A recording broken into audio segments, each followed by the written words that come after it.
Kumakalat ngayon sa internet ang bali-balita magsasara na sa Marso ang sikat na social networking site na Facebook. Ang ulat sa tinaguriang The Great Facebook Logout.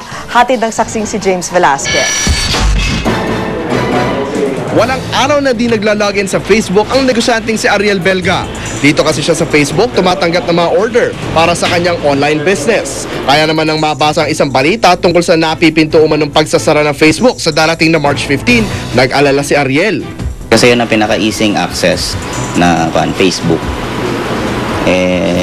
Ngayon, kung medyo mawawala yung Facebook, medyo malaking kawalan sa akin yun. Kasi hindi na ako matutunto ng mga kliyente, yung mga darating pa. Aminin man natin o hindi, malaki ang papel ng Facebook sa pang-araw-araw na buhay ng marami sa atin.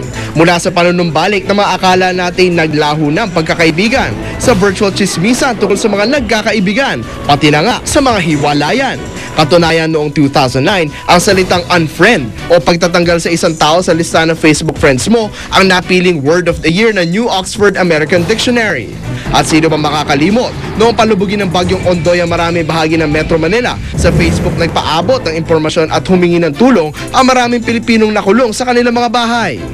Hanggang sa pag-upo nga ng bago nating presidente, Facebook ang naging tulay para ipaabot ng ilang Pilipino ang kanilang mga inaasahan sa bagong administrasyon. Kung tutusin, hindi na yan dapat ipagtaka gayong ayon sa analytics company na socialbakers.com, papalo sa mahigit 20 milyong Pilipino ang nasa Facebook. 20% yan ang ating kabuuang populasyon. Mantakin yung mawalan ng Facebook ang mga yan? It becomes a habit, it becomes part of their lives, and all of a sudden tatanggalin mo yun sa kanila. Natural lang na it's a natural reaction that they will parang panic or they will ask ano nangyari. Mabuti na lang, ang balitang nagpakaba sa halos 500 million active Facebook users sa buong mundo, malaking biro lang pala. Pinabulaanan ito ng mismong Facebook team sa kanilang official page. Katunayan, anila, we're just getting started. Ayon sa isang IT expert, malabo raw sa ngayon magsara ang Facebook dahil sa laki na tinatayang kabuoang halaga nito na $50 billion. Pero hindi raw imposible ang mga pansamantala at bigla ang shutdown ng social network kung magkaproblema sa mga server nito.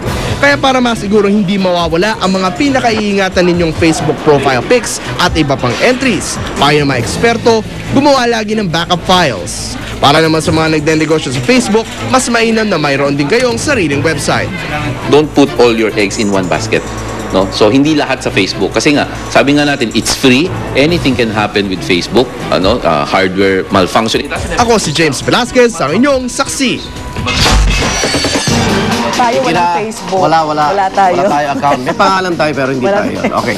Inaalarma maging ng ilang Pinoy Facebook user ang balitang isasara na ang Facebook sa March 15. Kaya tinanong din namin sila kung kaya ba nilang mabuhay nang walang Facebook.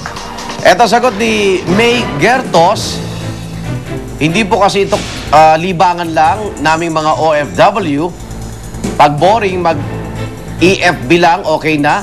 Tapos palagi pang connected sa pamilya at kaibigan, parang nasa Pilipinas lang kami. Ganyan din ang opinyon ni Hazel Nablo Reyes. I can't. I'm a housewife and it's the only way I can connect with my friends and family even without leaving home. Meron ding mga addict sa games na malulungkot kapag nawala ang Facebook, tulad ni Christy Marasigan Gaod. Kung panahong addict na addict pa ako sa pag-Farmville, Mafia Wars, Cafe World at everything, at biglang mawawala ang Facebook, baka masiraan ako ng bait. I think I won't be able to sleep for weeks. Ganyan din ang sagot ni Benjamin Requina, I cannot live without Facebook kasi nandito ang farm ko. Sagot naman ni Alejandro Cabrales, nako, malaking kawalan sa akin ng Facebook para ako nawala ng ugat sa utak. Ako naman. Kung mawawala yun, mawawala ng kwenta ang paglalaro ko. At eto naman ang banta ni John Patrick Ovedo Maramba sa founder ng Facebook. Kung mawawala ito, maraming makakaaway si Mark Zuckerberg. Magpayaman lang siya, tiiwan ito. Pag nawala ito, baka balik Friendster or MySpace na lang ako. Nakarelate ka ba sa... Wala nga tayo. Okay. Susunod na Eyewitness at yan ang mga pangyayaring tinutukan yung nag-iisang Liga ng Katotohanan. Ako naman, Arnold Clavio. At sa pamamagitan ng Newscoop, Twitter at Facebook. Pwede kayo maging bahagi ng pag-aari namin na mga balitang walang kinikilingan, walang pinoprotektahan, walang kasinungalingan, walang bahid politika. Serbisyong totoo po lamang. Ako po si Vicky Morales. Hanggang bukas, sama-sama tayo magiging saksi!